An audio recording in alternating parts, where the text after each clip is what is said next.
Y es momento de regresar al Ecuador para el encuentro con César García y hablar sobre las economías criminales, en este caso cómo implica al oro. César, te escuchamos.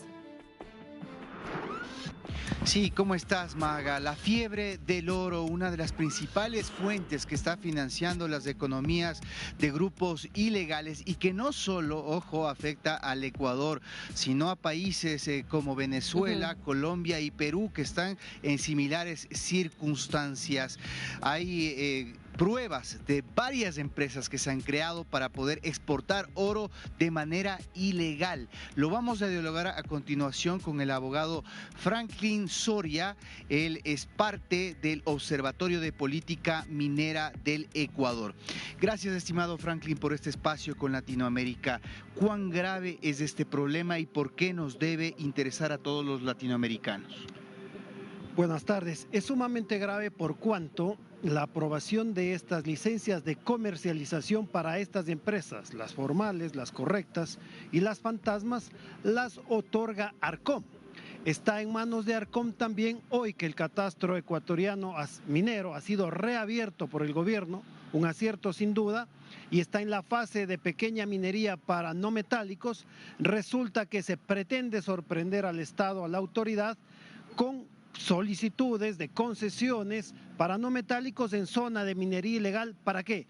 Para después, con esa fachada, trabajar minería ilegal y finalmente exportarlo a través de esas empresas.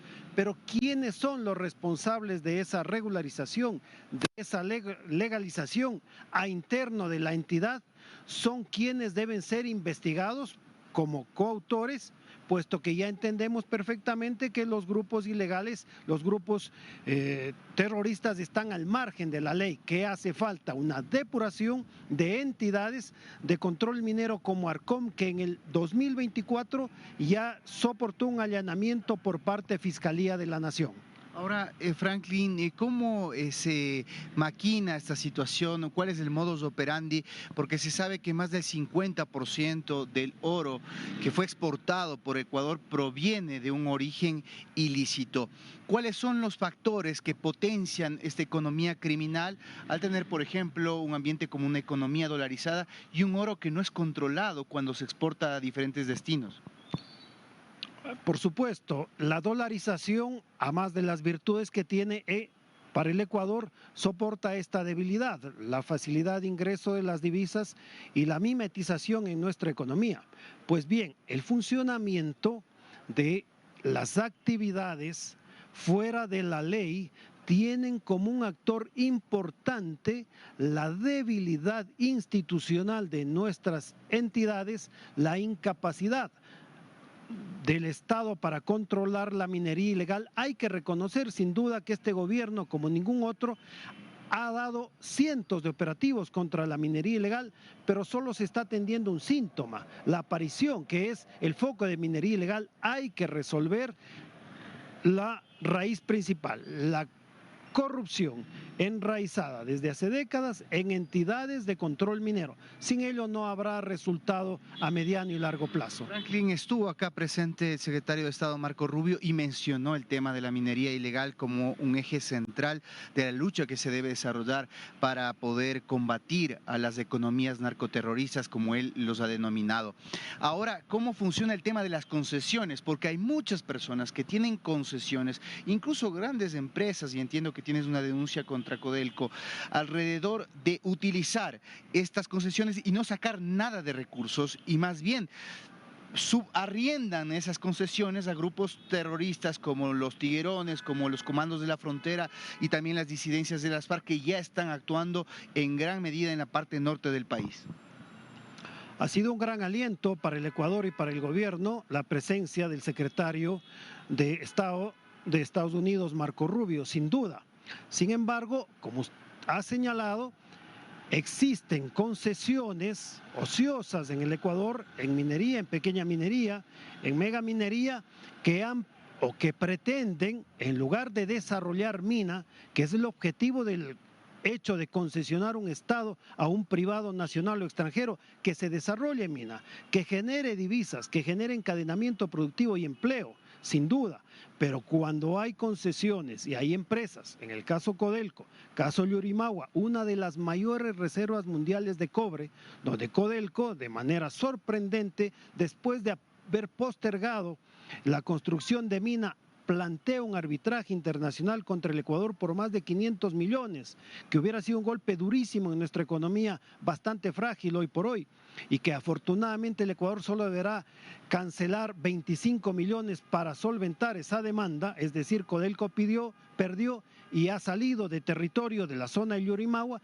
pero es importante cuestionarse qué hace Codelco, alias EMSAEC en Ecuador, con el resto de concesiones. Si Codelco trabajó como trabajó en el caso Llurimagua, ¿qué está haciendo? Que es el más emblemático, ¿qué está haciendo en las otras concesiones? Y que además tenemos las denuncias, los trabajadores de quienes recibimos directamente allá en Peñerrera, en Llurimagua, nos señalaban que Codelco se dedicaba a fomentar que los trabajadores de NAMI, la empresa nacional minera, confronten con los trabajadores de ENSAEC para postergar toda la firma de los convenios y desarrollar mina. Entonces, si hay empresas que trabajan de esa manera, debilitando los cauces legales para la minería formal en el Ecuador, hay que hacer verdaderamente una investigación, un arbitraje sobre todo lo que está pasando en minería en el Ecuador. El Estado ecuatoriano, más allá de la buena voluntad y el acierto del presidente Noboa, no cuenta con los recursos, con las entidades suficientes para solventar este flagelo. Finalmente, Franklin, a propósito de lo que tú mencionas de eso en cuanto a empresas legales, hay muchas empresas fantasmas que se han creado para poder exportar oro de manera indiscriminada. Entre ellos hemos visto cómo personas pasan de fortunas. Un zapatero en Guayaquil, decía uno de los diarios más importantes de acá del Ecuador, pasa a tener 80 millones de dólares de la noche a la mañana exportando oro. ¿Cómo debe funcionar el mecanismo de control, además de acá del Ministerio de Energía y Minas, a través de organismos como WAFE, SRI, para poder identificar estas redes de corrupción alrededor de esta economía ilegal? Bueno, es fundamental señalar que se necesita un control internacional de lo que acontece en la exportación de oro, ¿no? El Ecuador no avanza solo, pero también hay que denunciar que la misma entidad que controla Arcom es la entidad que genera las licencias de comercialización. Por lo tanto, son juez y parte, como lo están siendo en el caso de la entrega de las concesiones de no metálicos, son juez y parte, y por lo tanto es por eso que el Ecuador no puede resolver y tiene que soportar esta humillación internacional con la historia que tú narras, vergonzosa, cantinflesca, y que ha acontecido a vista y paciencia de las autoridades mineras. Gracias, Franklin. Acoto el hecho de que también se volvió muy rentable el hecho de vender por el precio oro en vez de cocaína. Y esto ha hecho que muchas de estas bandas transnacionales vengan al Ecuador y hagan un caldo de cultivo de esto que tiene que ser afrontado de manera coordinada, no solo por el Estado ecuatoriano, sino por los países que están implicados en un delito transnacional que nos cruza absolutamente casi a toda Latinoamérica. Esta es la información, Maga, al respecto de este importante tema. Excelente, César, ya regresamos.